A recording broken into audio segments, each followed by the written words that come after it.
Ser trabajador social en el siglo XXI tiene que ver con ser un especialista de la gestión del desarrollo social. Tiene que ir saltando de sus prácticas tradicionales del caso, grupo, comunidad, que son muy importantes también, hacia otras cosas, ver los temas de capital social, capital humano, el despliegue de capacidades de las personas, ¿no? Una mayor fuerza creativa en relación a lo que se puede hacer para que los distintos grupos humanos puedan trascender su condición, y no solamente en una perspectiva de límites, ¿no? O sea, hasta aquí pueden llegar, ¿no? Sino entender que la capacidad de las personas esté en la condición en la que esté, tenga las condiciones en las que tenga, puede ir mucho más allá, puede trascender sus propias de repente pensamientos de un momento, ¿no? O sea, por ejemplo, es muy parecido que cuando entra un chico en San Marcos, que quizás a veces piensa: yo me voy a profesionalizar y a partir de eso voy a ejercer y voy a mejorar la economía de mi familia, pero que son proyectos que se van cambiando, que se van ampliando, que se van potenciando, ¿no? De repente después ese mismo muchacho que pensaba trabajar y profesionalizarse, luego puede ser un magíster, un doctorado, gestionar una entidad, crear sus propias instituciones, ¿no? O sea, nosotros creo que en este tiempo los trabajadores sociales tenemos que ser un profesional del impulso amplio, configurando y nuevamente preformateando, ¿no? Hacia todo en función a algo, el desarrollo humano de las personas, el despliegue de sus capacidades.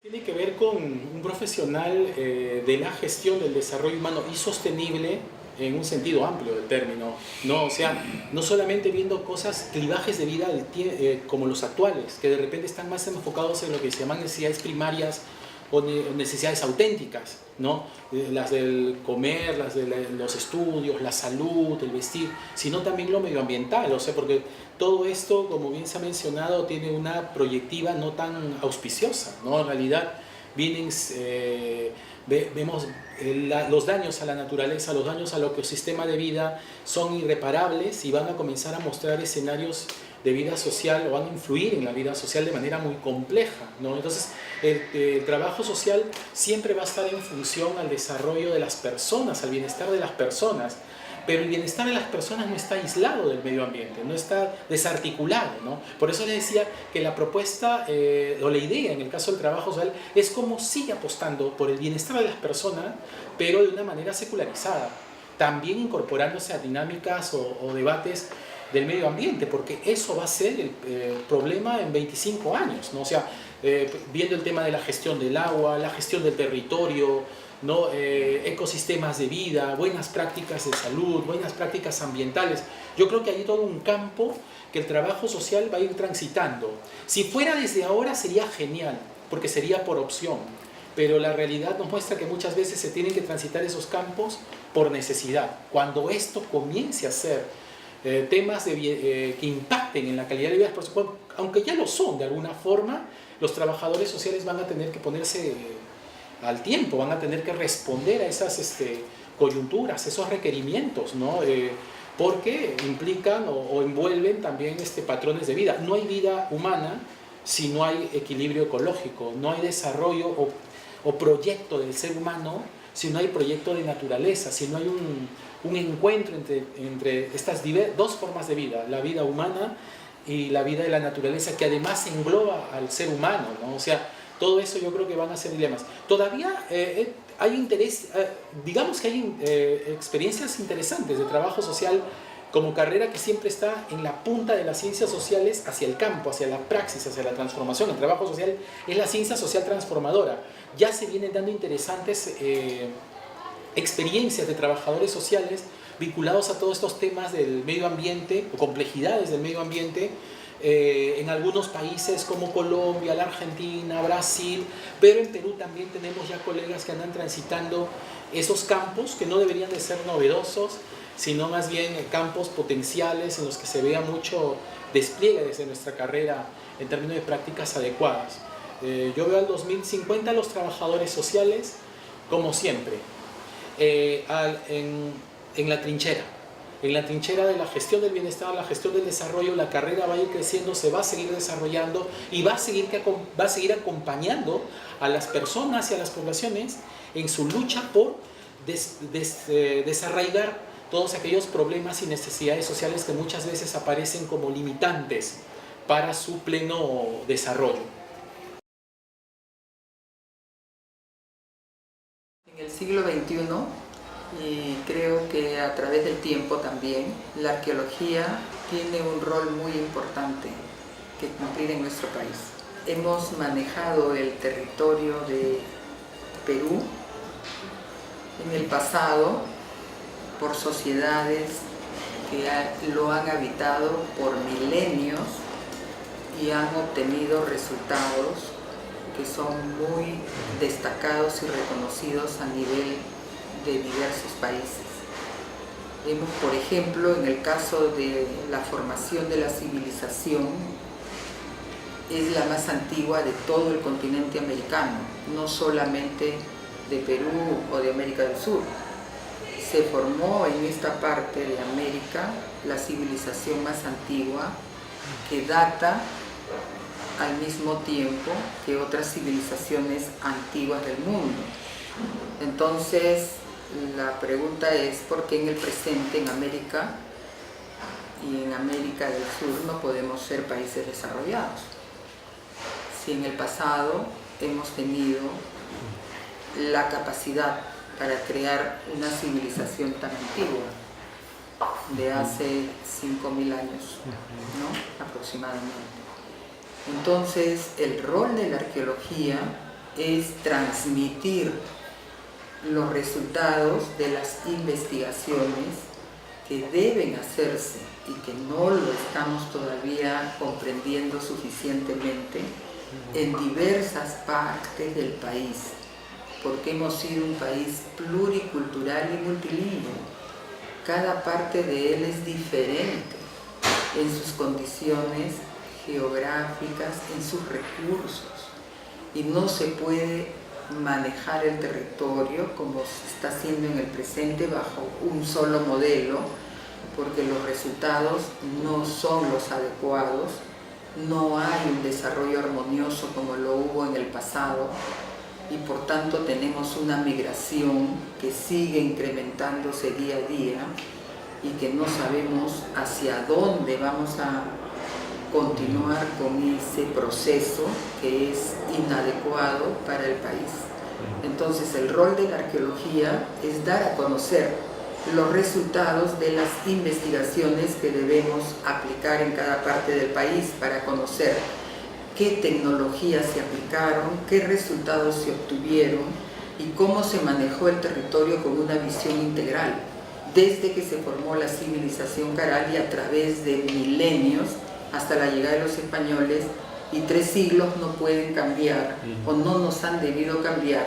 Entonces la arqueología puede generar reflexiones para los cambios que necesitamos hacer para ese desarrollo más en armonía, planificándonos y aplicando los conocimientos y las tecnologías necesarias para tener los resultados que sean de beneficio y poder disponer de mejores condiciones de vida en cada parte del territorio del Perú y evitar la migración y luego pues la desigualdad intensa que hay en nuestro país. Bueno, yo les diría a los jóvenes y sobre todo a los docentes que debemos tener una mirada hacia la realidad de nuestro país, identificarnos con el territorio en el cual nacemos, o también han nacido nuestros padres, nuestros abuelos, conocerlos, conocer ese territorio. Ahora encontramos en el interior del país casas abandonadas, pueblos medio fantasmas, como le dice la misma gente, porque los pobladores han abandonado esos lugares para migrar y encontrar mejores condiciones de vida, cosa pues que no siempre se tiene disponible, porque tampoco hay una visión hacia nuestros recursos y cómo debemos transformarlos. Entonces, mi consejo es que nos identifiquemos con la realidad de cada lugar del país y de acuerdo a los recursos y condiciones que hay en esa realidad concreta, veamos en qué podemos nosotros contribuir para que esos cambios se den, en qué debemos prepararnos para que esos recursos los podamos transformar.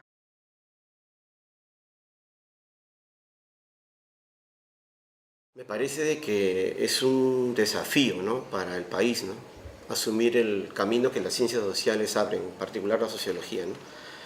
Hemos experimentado una serie de cambios profundos en los últimos 30 años y que en gran medida han respondido, ¿no?, a la implementación de un modelo de civilización, ¿no?, en el planeta, ¿no?, que sobre todo han tenido un impacto a nivel económico, social, cultural, ¿no?, y ambiental, ¿no? Entonces, en ese marco, ¿no?, de transformaciones que estas políticas han generado, ¿no?, y este modelo civilizatorio ha impuesto, ¿no?, la lectura, ¿no?, que desde las ciencias sociales podemos dar, ¿no?, en el marco de estos cambios es fundamental, ¿no? Fundamental para pensar un futuro diferente, un futuro para todas y para todos, ¿no?, un futuro de integración, ¿no?, o que intente por lo menos, ¿no?, reconocer la diversidad, ¿no?, de este país, ¿no?, y que este modelo civilizatorio en más de un caso no ha reconocido, ¿no? Necesario para incorporar, ¿no?, las diversas tensiones, ¿no?, que durante toda nuestra historia hemos acumulado, ¿no? Creo que las ciencias sociales permiten, ¿no?, tener una mirada comprensiva, ¿no?, de esa tensión, de esa complejidad, ¿no? Y creo que también, ¿no?, y fundamentalmente, ¿no?, las ciencias sociales pueden brindarnos una mirada del carácter del poder hoy, ¿no? Creo que esa es la misión fundamental, ¿no?, que las ciencias sociales tendrían, ¿no? Creo que vivimos un momento donde el poder se expresa con gran violencia, ¿no? Violencia a nivel cotidiano, por ejemplo, expresado en la violencia que experimentan de manera clara y evidente hoy, ¿no?, las mujeres, ¿no?, y que se ha hecho visible a través de los procesos de movilización que ellas han desenvuelto, ¿no? Y también violencia a escala global, ¿no?, expresado en nuevas tensiones que se vive a nivel internacional, ¿no? Creo que ese fenómeno, ¿no?, del poder, ¿no?, hoy tiene que ser visible más aún, ¿no?, y hacer parte de la agenda principal del país, ¿no? Creo que tradicionalmente han sido tres grandes campos en los cuales el desenvolvimiento profesional de las ciencias sociales se ha dado, ¿no?, en particular la sociología, ¿no? Uno ha tenido que ver fundamentalmente con lo que el Estado ha brindado, ¿no?, a través de políticas públicas y sociales, a través de programas y proyectos que desde esta instancia, esta institución se han desenvuelto, ¿no? Sin embargo, no ha sido el único campo de actuación profesional, ¿no? También, ¿no?, ha habido un gran campo de acción a partir de lo que las iniciativas desde la sociedad se han desenvuelto, ¿no? Fundamentalmente organizaciones no gubernamentales, organizaciones sociales, ¿no?, organizaciones sindicales, ¿no?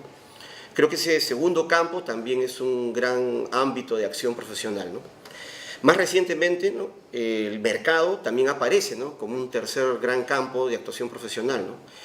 Creo que los cambios que hemos experimentado en el país, ¿no?, abren la posibilidad para el despliegue de una serie de iniciativas privadas, ¿no?, fundamentalmente expresadas en la organización de consultoras, ¿no? Entonces creo que contemporáneamente se puede reconocer esos tres grandes campos de actuación profesional, ¿no?, y en los cuales los futuros sociólogos y científicos sociales, ¿no?, pueden desenvolver su actividad profesional, ¿no? Las ciencias sociales no es solamente un campo profesional, ¿no?, sino también un oficio, ¿no? Un sociólogo francés muy reconocido, Pierre Bourdieu, lo define como un deporte de combate, ¿no? Un deporte de combate en la medida en que tiene que ver justamente con la crítica del poder, ¿no? Entonces, me da la impresión de que hoy, en un tiempo en donde el pragmatismo se ha impuesto, ¿no?, donde esta ética realista perversa que nos dice que nos preocupemos solo por nosotros, ¿no?, es la norma, ¿no?, predominante, ¿no?, escoger el camino de volver a interesarse por lo social, ¿no?, me parece que es un gran desafío, ¿no? Y creo que es una cuestión nada fácil, ¿no?, de asumir, ¿no? Sin embargo, es una aventura, ¿no? Es una aventura provocadora, es una aventura para descubrir, ¿no?, de una manera diferente, ¿no?, nuestra realidad y el mundo, ¿no? Y en ese sentido creo que es una invitación, ¿no?, válida, ¿no?, totalmente sustentada, ¿no?, la de seguir, ¿no?, el camino de las ciencias sociales. Significa básicamente tres elementos para mí fundamentales. Una primera es una vocación intelectual y académica de conocer el país, una vocación intelectual y académica para el diálogo con otras disciplinas de las ciencias sociales y las humanidades. Y un tercer elemento también tiene que ver con el compromiso con el desarrollo del país, su futuro, con la sociedad, sobre todo y en particular con los sectores más subalternizados y desfavorecidos del país. Esto no quiere decir tampoco que se trate de una actitud de misericordia o de pena hacia la sociedad, sino más bien una actitud de comprensión y explicación de fenómenos sociales y culturales que atraviesan a toda la sociedad peruana, ¿no? Lo cual implica en antropología una formación antropológica teórica y metodológica muy fuerte, muy articulada, mucha seriedad académica, ¿no? Y que implica al mismo tiempo, insisto, reconocer como punto de partida para estudiar antropología, para convertirse en antropóloga y antropólogo, reconocer que somos un país culturalmente diverso. Pero al mismo tiempo somos un país con muchas desigualdades, con muchas jerarquías, con relaciones de poder que muchas veces hacen que la vida social no sea justa o deseada.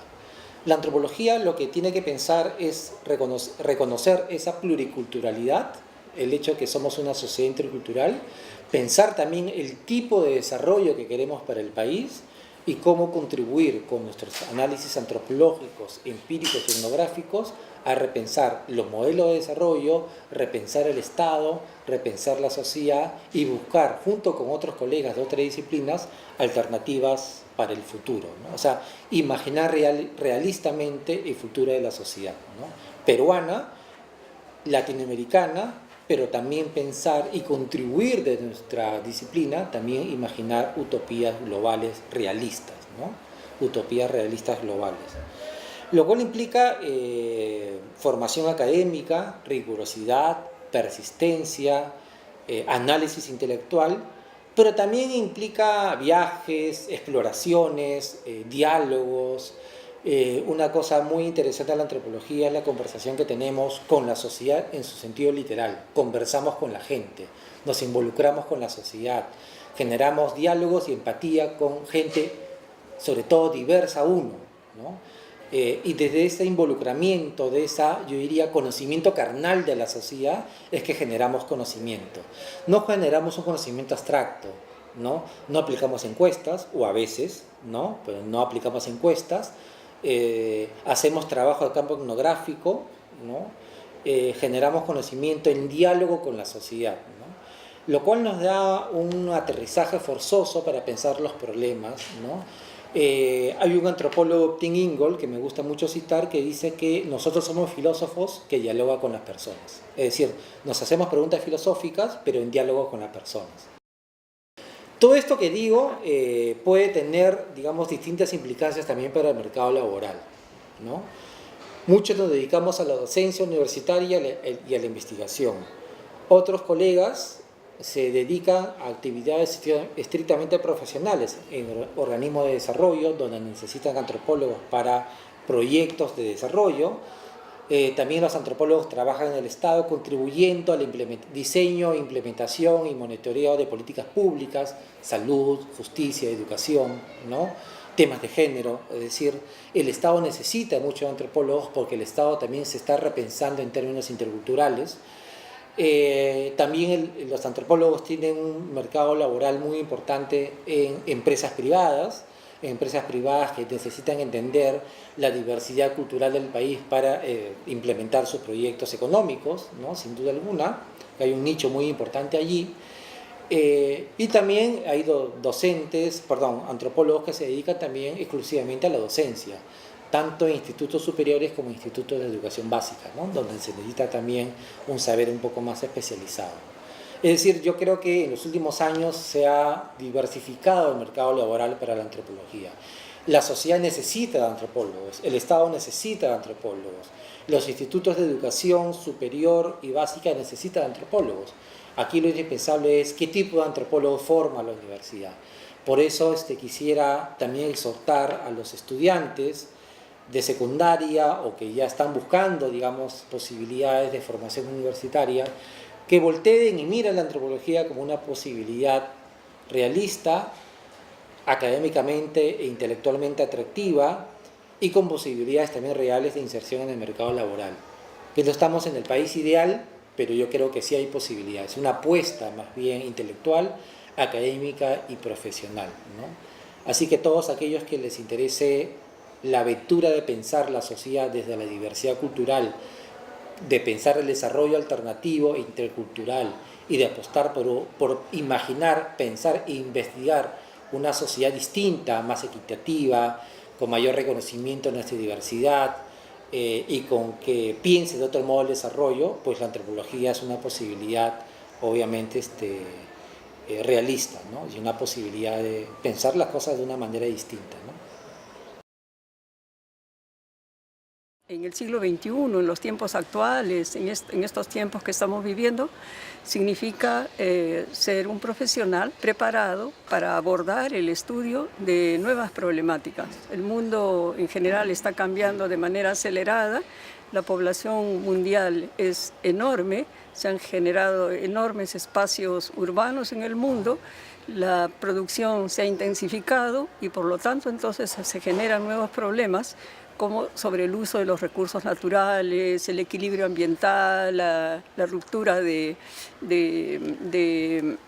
las relaciones o el resquebrajamiento de algunas relaciones entre sociedad y naturaleza, y la sociedad mundial se ve ante nuevos problemas. Al mismo tiempo, las tecnologías de la era moderna, de los tiempos actuales, nos lleva a un nuevo espacio interrelacionado fuertemente, ¿no? Entre los espacios locales y los espacios mundiales, y las tecnologías de las telecomunicaciones permiten esta difusión de información, creación de nuevos hábitos, de nuevas demandas. Entonces, ser geógrafo en el Perú es un reto aún mayor, y por eso es que muchos profesionales, muchos estudiosos de la geografía en el mundo se interesan cada vez más en los problemas geográficos. Hay eventos mundiales de latinoamericanistas y especialistas en estudios del Perú, ¿no? ¿Y por qué el interés grande que representa el estudio de la geografía en el Perú? Porque en este mundo globalizado los efectos de este sistema, ¿no? Tecnológico, económico, cultural, va a tener distintos reflejos de acuerdo a los territorios. Y nuestro país se caracteriza por una larguísima historia, ¿no? Los territorios tienen una larga historia cultural, también de producción de conocimientos, por culturas milenarias, por ejemplo Caral y otras culturas de nuestro país que han transformado el territorio para adecuarlo a sus necesidades, creando los andenes, creando defensas para proteger a sus centros poblados, ¿no? Planificando el uso del espacio para librarlo, para protegerlo de los eventos de la naturaleza. Entonces hay un saber milenario en el Perú de la relación entre sociedad y naturaleza. Y a estos territorios con esta larga historia y una enorme diversidad de condiciones físico-geográficas, ¿no? Que caracterizan el desierto del litoral, las grandes montañas de los Andes y las extensas cuencas en la Amazonía, a este espacio tan diverso desde el punto de vista físico-geográfico, histórico, cultural, llegan estas fuerzas, estos vectores de la globalización. Entonces ese encuentro entre lo global y lo local, entre lo milenario y lo actual, ¿no? Todo este mundo informatizado genera unos espacios originales. Por eso hay muchos estudios de alemanes, franceses, norteamericanos que hacen investigaciones, tesis sobre problemáticas de la geografía en el Perú, ¿no? Entonces, eso es ser geógrafo en los tiempos actuales, tener la capacidad en el caso peruano específicamente, ¿no? Tener la capacidad de relacionar estas distintas dimensiones temporales y esta diversidad de medios físico-geográficos y este enorme legado de las culturas milenarias, ¿no? La carrera de geografía cada vez se revaloriza más, ¿no? En el mundo académico y también en la gestión pública. Invitamos nosotros a los jóvenes que se interesan en la contribución al desarrollo del país, a la superación de los problemas y al aprovechamiento de nuestras enormes potencialidades a seguir esta carrera. ¿Qué significa ser historiador en el siglo XXI? En verdad, la historia estudia el pasado en términos de un proceso histórico, a partir de comprender una narrativa histórica, ¿no? Sin embargo, aunque nosotros los historiadores estudiemos el pasado, lo que nos interesa es comprender nuestro presente y vislumbrar nuestro futuro, digamos. Mark Bloch, un gran historiador de inicios de mediados del siglo XX, muerto en la época oscura de Europa, en la época del nazismo, escribió un famoso libro, Introducción a la Historia, en que indicaba que había una relación estrecha entre el estudio del pasado, el presente y el futuro. Digamos que uno, para comprender el Perú o los Andes o América Latina, uno debe comprender su pasado para entender su presente y vislumbrar su futuro. Digamos, hay una relación intrínseca entre estas tres comprensiones, pasado, presente y futuro, ¿no? Entonces, un historiador no es un anticuario, digamos, que admire el pasado, sino también está preocupado en el presente, en comprender el presente, ¿no? Obviamente hay una serie de cuestiones teóricas y metodológicas para comprender el pasado, pero siempre con una mirada al presente y al futuro, ¿no? Yo creo que eso es uno de los puntos esenciales de la tarea de un historiador. Primero, digamos, cuáles son las... digamos, no todos pueden estudiar historia, como no todos pueden estudiar ingenierías. Hay algunos puntos básicos en los cuales un historiador debe, digamos, estar seguro que le interesa. Uno es tener una gran curiosidad intelectual, de las sociedades, obviamente. Tener un gran interés por la lectura. Digamos, un historiador tiene que combinar entre un interés por las sociedades como tener una gran curiosidad de leer cosas diversas. ¿Y por qué y para qué un historiador? Digamos, un historiador de algún modo forma parte de un grupo humano de las ciencias humanas y de las ciencias sociales que está interesado en las sociedades, ¿no? Y está interesado en el hombre entendido hombre y mujer, ¿no?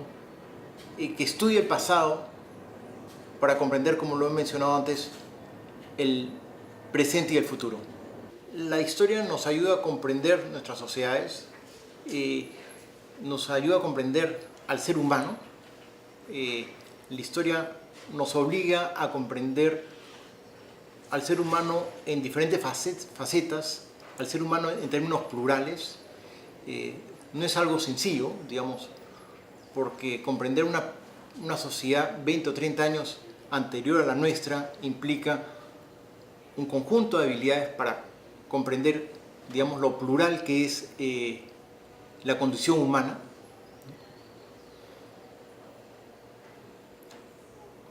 Un historiador tiene diferentes espacios donde desarrollarse.